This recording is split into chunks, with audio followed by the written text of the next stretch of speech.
Welcome to the Functional Medicine Radio Show with your host, Dr. Carri Drzyzga, known internationally as the Functional Medicine Doc. Dr. Carri is committed to helping patients find the root cause of their health problems and fixing the cause with natural treatments so they can feel normal again.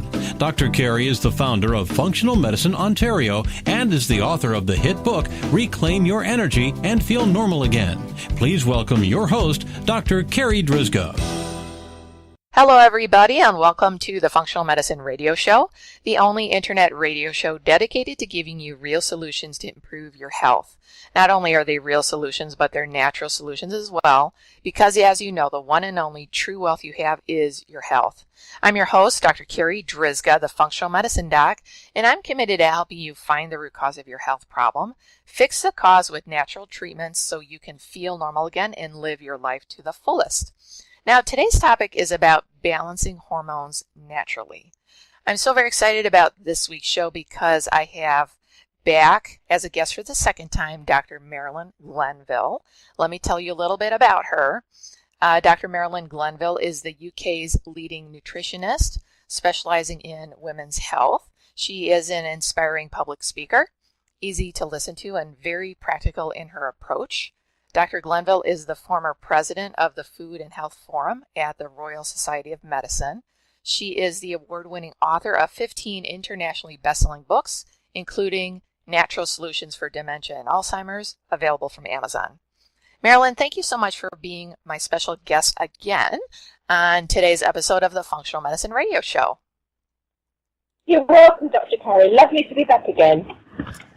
So our last interview that we did, we really kind of focused on brain health and dementia and Alzheimer's and things that we can do to try and treat and prevent those conditions. And what we'll do is I'll have my assistant find that podcast and make sure we put that link in the notes for today's podcast. But, you know, in that episode, we didn't really have time to talk about hormones and how hormones can have such an impact on, well, many different areas of health, but especially brain health. So that's why I wanted to have you back on. Thank you. Yes, glad to be back again. So, Marilyn, can you talk about some of the symptoms that, and really today we'll really focus on women. Sorry, guys, but we're going to focus on women. What are some of the common symptoms that a woman can experience if her hormones are out of balance? Well, there's quite a mix, really, when you think of how a woman's hormones can affect every part of her life, and no matter what age we are, we can go through different hormone stages, of course, and then they can cause havoc with our energy, low energy, mood swings, food craving, comfort food and the sweets. Our memory and concentration, yes, can change with that. We can have muscle cramps, sweating, and lots of anxiety, tension, and irritability. So these are a lot of different hormone changes that can happen even in younger women and then women going all the way through the menopause. So we are often on a hormone roller coaster through our ages and stages of our life. So let's talk about during the pre-menopausal years. What are some of the symptoms that you would expect a woman to see more typically when they're pre-menopausal? Yes, it's interesting, premenopausal, when we're talking about maybe a lot of premenstrual symptoms, there could be issues around endometriosis, fibroids, polycystic ovary syndrome, and also where her hormones are affecting that woman's ability to get pregnant and also stay pregnant. So our hormone imbalances can manifest in different ways for different women. Some can be driven by similar hormones, and yet they can be manifesting in a different way and affect different parts of the cycle. And obviously with fertility, it's affecting a huge area of that woman's life. And whether she wants to conceive naturally or going through IVF, it's going to have a big impact on her physically and emotionally. So premenopause, we see really changes with the cycles. Maybe the patient is skipping cycles, or maybe they're not cycling, like with PCOS, or maybe their cycles are really short, or they're just extra long or very heavy. But usually with premenopause, we're kind of seeing that picture and its effect on fertility too. Yes, and oftentimes, especially in the perimenopausal stage, for some women, it's the anxiety, the irritability, almost like magnified premenstrual symptoms, where hormone changes are happening and the woman may not be aware that actually this is something leading up to the menopause. And it is that anxiety and irritability that can be stronger than other symptoms as a woman gets closer to the menopause, which are clearer in terms of hot flushes and night sweats. So there can be a mixed picture going on there. And I guess that's what I see a lot in practice is when women are in perimenopause, which is about, that 5 years or so before you really hit menopause. So that's really where your hormones are on a roller coaster. And that we're seeing more issues with anxiety, mood swings, irritability, I have patients tell me that they just find it harder to cope with day-to-day stress. And then we also start seeing issues with sleeping too and insomnia. So that's kind of classic in that perimenopause. And just as you said, Marilyn, then as women transition to menopause, they could also then start getting the classic hot flashes and night sweats, but not always. No, not always. And I do see women in practice who actually sail through the menopause, that all that happens is their periods stop and that's it. And for them, they've gone through the menopause and out the other side. But unfortunately, I would say, particularly in the Western world, where women are more likely to be experiencing symptoms. But I hope with what you do and what I do, that we're trying to help women transition through this stage and for them to have a comfortable menopause without a huge array of symptoms. But you're right, there are some women that just sail through, they have the last period and that's it. And then they just look back on it a year later and that's when they're classed as postmenopausal, but they have moved through the menopause and out the other side. And then, Marilyn, can you talk a little bit about menopause and postmenopause, specifically the estrogen window and what that means and its impacts on our health? Yes, and I suppose the biggest impact for us through the menopause as women is the risk of osteoporosis, because when that estrogen level declines, there's going to be effects on bone health.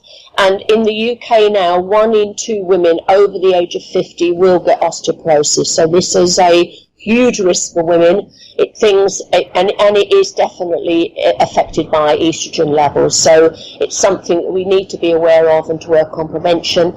And we know also estrogen will affect cognitive function. What's interesting in the medical literature is that even so women may notice this loss of memory, changes in concentration in this stage when the estrogen declines, there is thinking that it can come back again in terms of our memory and concentration. It doesn't have to be a steady downward climb. It's only when the estrogen is dropping for a while, and then we should get the memory back again. But it can affect women in different ways, and particularly in terms of what's going on in terms of our bone health, there is a big risk there, and we do have to think very much in terms of prevention. Yeah, so this estrogen window is this window of about 7 years after menopause, that if we can have a positive impact on a woman's hormonal status, naturally or bioidentical or however, if we can have a positive impact during those 7 years, there will be more benefit to that than, say, if the woman waited another 10 years. There would still be impact, but you really get the biggest bang for your buck, so to say, during that estrogen window. Yes, and I think if we were able to help women to prepare for the menopause, and like you said, get these things in place, whether we're doing it dietary or whether they're going to go on the bioidentical hormones, if that's already in place, we have then prepared them for this 7-year window of opportunity. And I feel that the more women can prepare for the menopause, the easier the transition will be. It's just that women in their 40s may not be thinking of the menopause. We all think we're younger than we are, and it may be a case of denial or, not even in our awareness at that age. So I think if we can educate women more about thinking about how they could look after themselves even earlier on and take that all the way through that menopause transition, is going to be really beneficial for them. And can you comment on the difference between, when we look at blood work and we look at estradiol and progesterone and testosterone and all the different hormones in a blood panel, the difference between what's considered normal and what's considered optimal? Because I get this question all the time from patients. They have the classic symptoms of menopause, and they have the blood work done, and the doctors basically says, well, yeah, your hormones are normal for menopause. But the patient is like, yeah, I know that, but what can we do about that?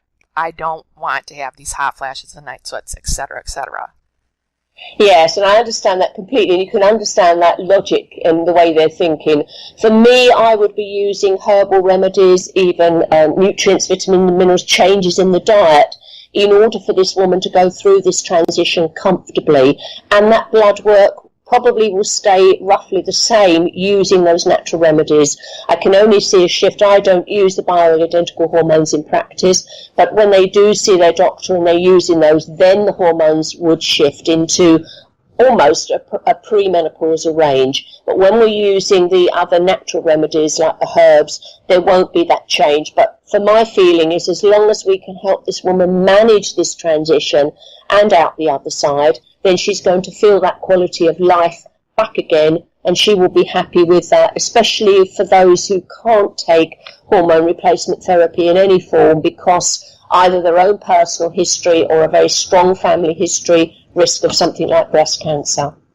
So for the listeners out there, I'm going to repeat what Marilyn, the point she just made, which is important, that when you're going through the natural route of using diet, herbs, supplements to help balance the hormones, your hormones on a blood panel will not go up very much at all, as opposed to using something stronger like a bioidentical hormone. Then we will see the hormone shift in the bloodstream.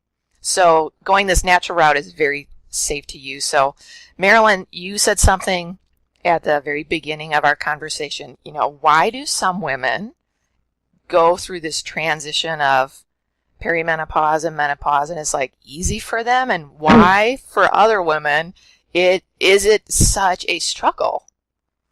Yes, I think there's a number of factors, and interesting, I think it's also about the speed or how slow those hormones decline. It's interesting, if you think of a woman going through a surgical menopause where she's had her ovaries removed overnight, she will go into the menopause overnight.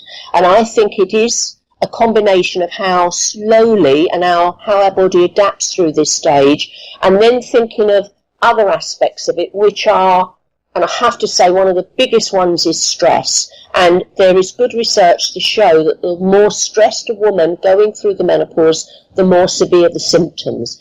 And when you think our bodies as women are very clever, they will produce forms of estrogen from different places, and one of the forms comes from our adrenal glands. So it is very clear that if a woman is stressed going through the menopause, she's going to feel those symptoms more severely. So I think what she can do about reducing stress, look at her diet, especially if her blood sugar's on a roller coaster, which will release more of the stress hormones, making sure there are no nutritional deficiencies. And of course, we have to think of the whole lifestyle, and particularly exercise, when we are thinking of the biggest risk, when we think of osteoporosis, and use it or lose it with our bone density. So it is a combination of looking at this woman and thinking, how can we help with the different aspects and as early as possible, so that in fact she may be that one of those that could sail through the menopause if she was given the right information early enough. And then I actually just had this question the other day from one of my patients, and she is in menopause, and she's, having some symptoms and struggling with the hormonal imbalance. And she said, my grandmother never needed hormones and my mom never needed hormones. So why am I having such difficulties? And so one of the things that I brought up was stress. Like, our culture now is way more stressed than the last two generations. But then on top of that, there's things like diet and nutritional deficiencies and toxins in our environment. So can you speak about some of these things? Yes, and I think that is a really good point. When you think a generation ago, there was a lot more physical activity. People would, especially young girls, be walking to school. Even people would be very much in physical in terms of washing and everything in the home. Not that I'd want to go back to that, but it was a very much more physical environment. People didn't have to consciously make an effort to go to the gym and slot a piece of time in because they were physically active all the day. And oftentimes the vegetables in that may be homegrown, or they were very much local, and not a lot of the pesticide residues would have been going on this food. You think of the difference in the plastic supply that we've got nowadays, and the fact that we know these have endocrine disrupting chemicals which are going to affect our hormone balance. So the whole environment in toxins and everything else that we are exposed to, plus the whole technology side, that we are never free from it really 24/7. And sometimes I think we need a bit of a digital detox, but it is something where the pressures from everywhere and the quality of what we're eating and our exposure in the environment has shifted so dramatically that I think it has made it difficult to go through this transition as smoothly as a generation ago. And let's talk a little bit about diet. So this is another question that will commonly come up, and it has to do with soy, eating soy. Yes. And that soy is a phytoestrogen. And does that mean that it's good for us? Does that mean it's bad for us? And what other foods are considered phytoestrogens, and should we eat them or should we avoid them? Yes, and I get that time and time again in the clinic and in talks as well. I think, unfortunately, we do have this terminology, phytoestrogen, and the implication that this is a plant, or these are plant foods that are going to supply estrogen. And when we actually look at it, and I have put a whole graph in one of my books, The Natural Solutions to the Menopause, where it looks at all the estrogen receptors we have in our body. And we've got estrogen receptors as women in our brain, our bone, our bladder, and we've also got them in our ovaries, our breast and womb.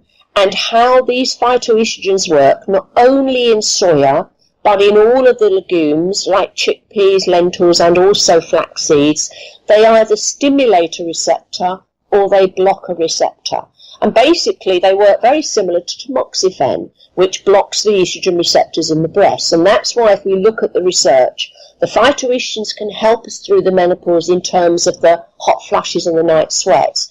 And the research also shows that they reduce our risk of breast cancer, because they have this ability to stimulate receptors where we want them stimulated, like keep our brain active, keep our bones strong, and block the receptors in areas where we do not want stimulation, like our breast, ovary and womb. So it's just most of the research has gone on soya, but if we look at all the cultures around the world, they all have a dominant bean. And you can think of chickpeas and hummus from the Middle East, you think of lentils, the dal from India, we think of tofu, China and Japan, black beans from Costa Rica. So these traditional cultures would have eaten these foods over centuries. And what is interesting, when they look at the men in these cultures who eat these phytoestrogenic foods, they don't have the same prostate cancer death rate as men in the West. So I like to think of them, and I hope women might think of them, as having a balancing effect on our hormones, rather than supplying estrogen, which would put women off who've had a history of breast cancer. And so thank you for explaining that and helping to clarify that phytoestrogens are good for us and they create balance. Yes, absolutely. And my only thing with soya is that I think we should eat it as it's traditionally eaten, because we know from the evidence from those cultures it does help through transitions through the menopause, reduction of breast cancer, and generally heart health and other benefits. And I think we should eat it, and particularly go for organic, in the way that these other cultures would eat it, rather than thinking, well, let's change it into something that tastes like beef or chicken, or make it into a soya bar, where we are not eating it as they've eaten it for centuries, because we're thinking, well, a little bit is good, let's make it even better and transform it into something else. And I think that's where we might go wrong, when we aren't following what we know from these traditional cultures. So don't get your soy from soy hot dogs. Exactly, yes. Definitely. Or soy cheese. Just get like used tofu. Yes, tofu, miso, tempeh. The research does show that if the soya is fermented, the effect is more. So if it's fermented, it's even better. But otherwise, to get it, especially in its organic form, in the forms that these cultures have eaten it, and I would say, don't put all the emphasis on soya. Hummus is wonderful, lentil soups. It is across the board, flax seeds on porridge, that sort of thing, where we have lots of ways of using these phytoestrogens, and I think the variety is the key, because they all contain different varieties of these isoflavones, which are the actual impact that's going to be having on our health. So the more variety we have of these phytoestrogens, the better. So again, soy that's fermented, that's organic, that is non-GMO is really your best options, but get variety and use other legumes and other forms of phytoestrogens. So can you talk about some of the other dietary suggestions? Yes, I would say actually what we really need to focus on is getting enough fruit and vegetables there. I know, everybody's talking about that we're not eating enough, and it is important, and they are our beneficial antioxidants are in there, and in a way they are slowing down the aging process. For all of us women around the menopause and beyond, we know we can't stop the clock, but we're aiming to always slow down that aging process, and the beneficial and the wonderful antioxidants that we get from our fruit and veg, really important. And I know our grandparents would have talked about us eating our greens, but the recommendation now is for us to eat a rainbow, that the more different colours we can include in our daily diet, the different variety of these antioxidants we're going to get, and the beneficial effects. And I think for women around the menopause, one of the key things that I'm seeing in the clinic are the lack of the essential fatty acids, and particularly omega-3. Now, we do get them from oily fish, we'd get them from egg yolks, you get them from flax seeds, and they are really our anti-inflammatories. And one of the effects of estrogen going down, which many women complain about, are their joint pains, that actually they feel like they're creaking, they feel like their joints aren't working as well as they can be, and estrogen itself has an anti-inflammatory effect. So when that declines going through the menopause, for some women, it may be the joint pains are stronger than even the hot flashes and the night sweats. So these omega-3s, and we call them essential because it means we cannot manufacture them in our body. The only way we get them is from the outside in. And unfortunately, many women follow no-fat or low-fat diets and are excluding these essential fats, which are so important, and we especially need them around the menopause because they are our anti-inflammatories. So I do want to talk about herbs and supplements a little bit later, but since we're here talking about diet, the other thing that I thought of is, of course, making sure we get enough vegetables and nuts and seeds and legumes, and all that fiber helps to create a more healthy gut microbiome, all of those happy, friendly bacteria in our gut. And can you talk a little bit about how do our beneficial bacteria help to balance our hormones? Yes, it's interesting, and this research is exploding in this area of the microbiome, and it's wonderful to see it there and how beneficial they are. They help manufacture our B vitamins. They also help manufacture vitamin K, which is important for our bone health, especially going through the menopause. But I think the biggest aspect for hormone balance as we go through this stage is that our liver will metabolize estrogen into more harmless forms, and then that's going to go through our gut and be pulled out, so basically eliminated along with our bowel motion. But the research shows that if our beneficial bacteria aren't at a good enough level, the estrogen that is what we call conjugated, hooked on as it goes into the gut, actually becomes unhooked. And particularly estrogen, which should be leaving the body, can actually become recirculated. So we talk about this recirculation of old hormones.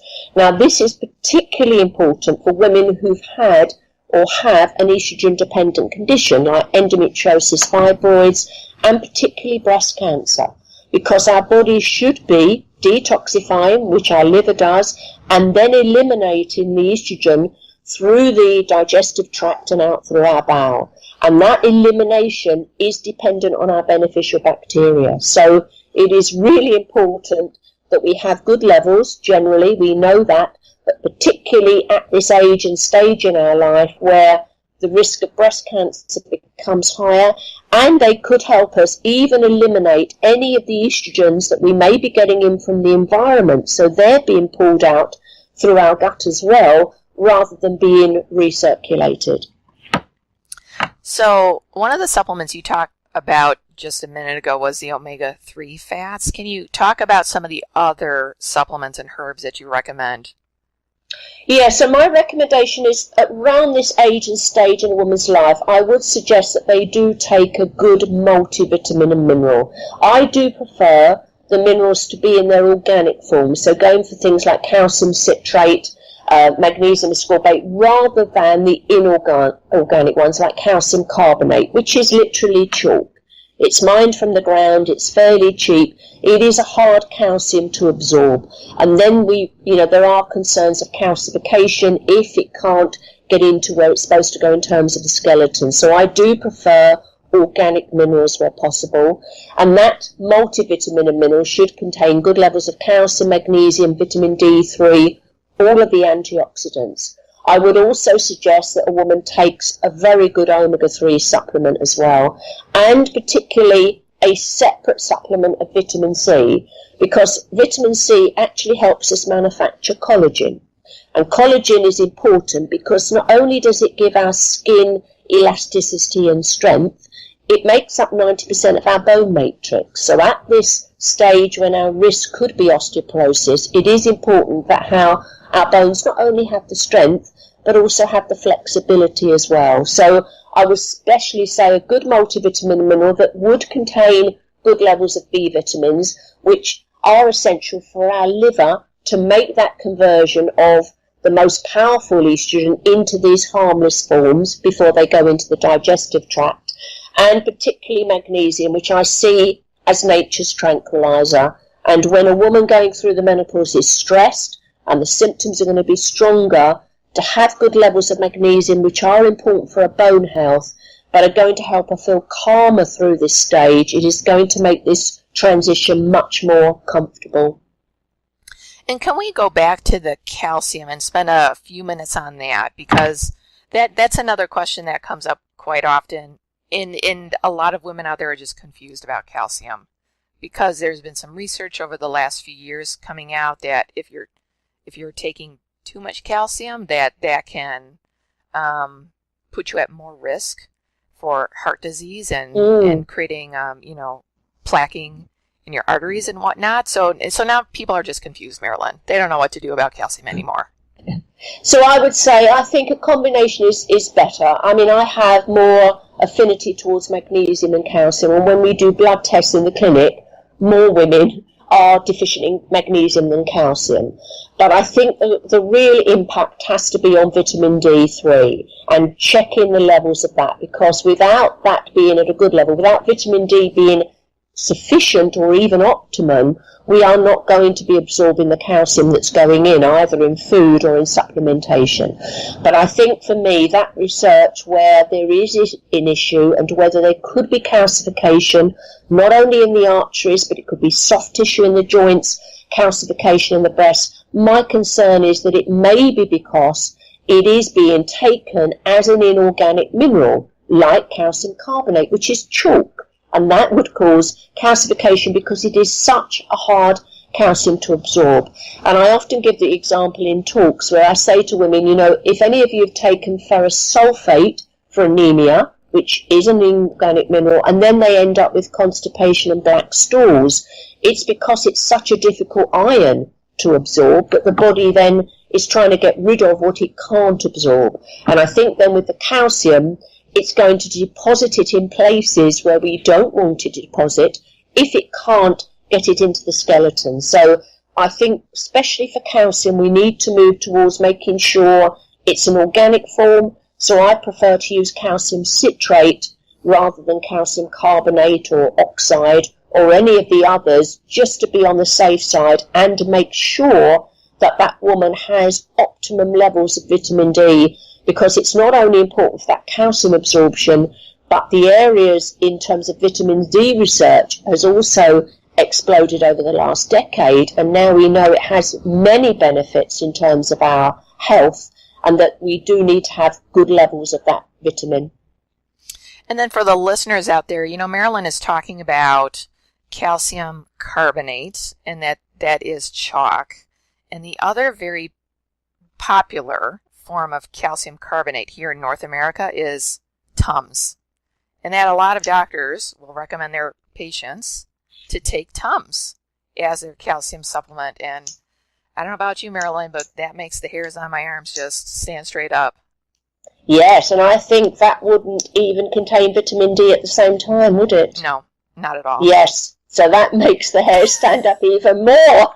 So, yes, and that's putting in just pure calcium carbonate, and without the vitamin D, there's going to be more of a struggle, but it is pure chalk going in, and the body's got to try and deal with that, and you're going to need a powerful digestive system, which a lot of women around the women may not have, because our digestive function will decline as we get older. So I don't think it's the best route to go. And then there could be concerns about excess calcium there. And then can you talk a little bit about zinc? So since I did my training with Dr. Bredesen and learning about reducing and eliminating cognitive decline, is zinc, and actually testing patients for zinc and seeing where their levels are and getting them optimized. So how does zinc impact our hormones? Yes, it is one of the most, I would say, important hormones for women's health. Generally, when we think of hormone health, I would have to say it would be the top one for fertility, both for men and women, but for women especially. And it is an essential component of our genetic material. And a zinc deficiency could cause or be implicated in chromosome changes, especially thinking about reduced fertility or an increased risk of miscarriage when we're thinking of that hormone issue in women. But it is important for the normal functioning of many of our hormones, including the female hormones we've been talking about today, and also insulin. And it is extremely important in helping control our blood sugar, which can be on a bit of a roller coaster through the menopause.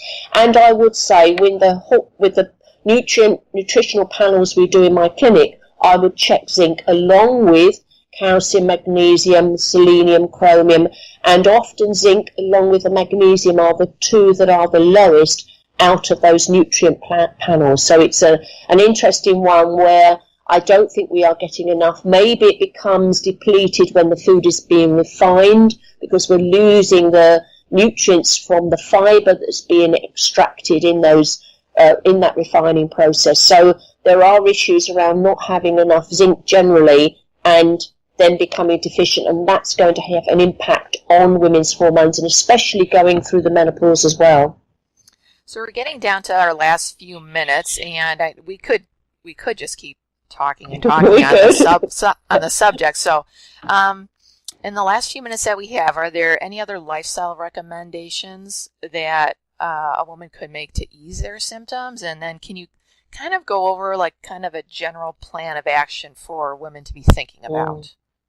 So when we think of the lifestyle ones, the exercise must be there, because it is use it and lose it with our bone health. And those exercises that provide an impact can be really powerful. Lots of research now, though, on other forms of exercise like yoga, where the emphasis can be on the balance aspect, because if we can help women with their coordination and balance and they don't fall over, then there's less risk of a fracture. So I think combinations of exercises can be really good.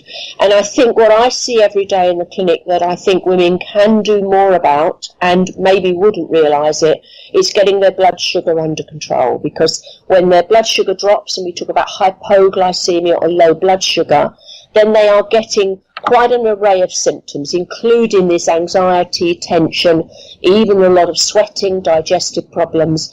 And I think then it's a certain pattern of eating that's actually making those symptoms worse. And when that blood sugar drops, they are going to be releasing the stress hormones, adrenaline and cortisol, in order to release their own energy stores, so they're going to feel more stressed than they should be if they're not eating regularly or they're living on quick fixes like caffeine, bars of chocolate, that sort of thing.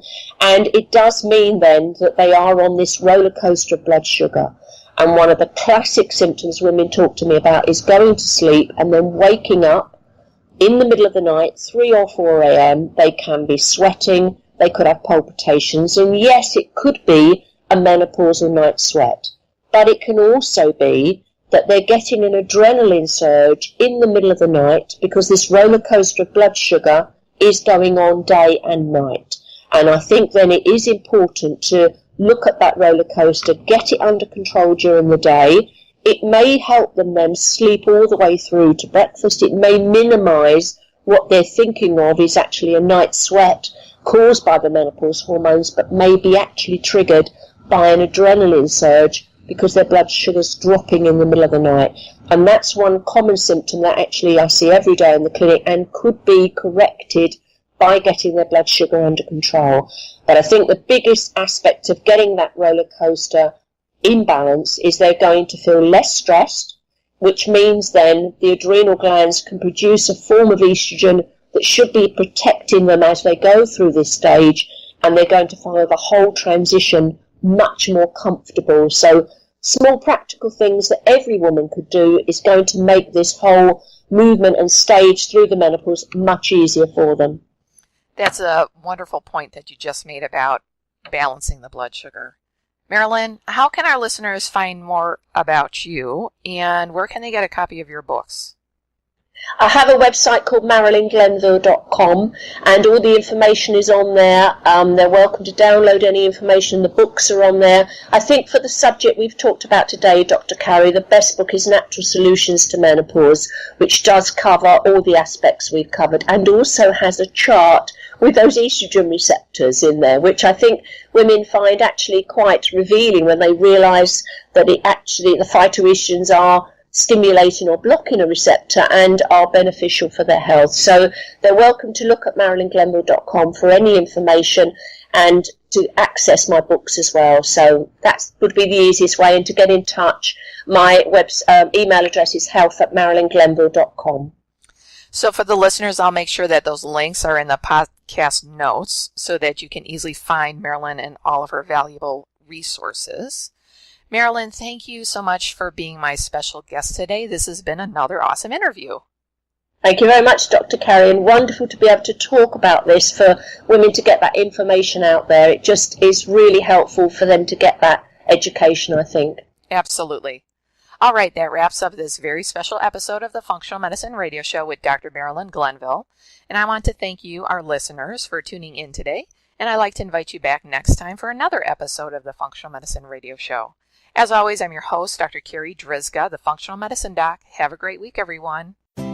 You've been listening to the Functional Medicine Radio Show with your host, Dr. Carri Drzyzga, known internationally as the Functional Medicine Doc.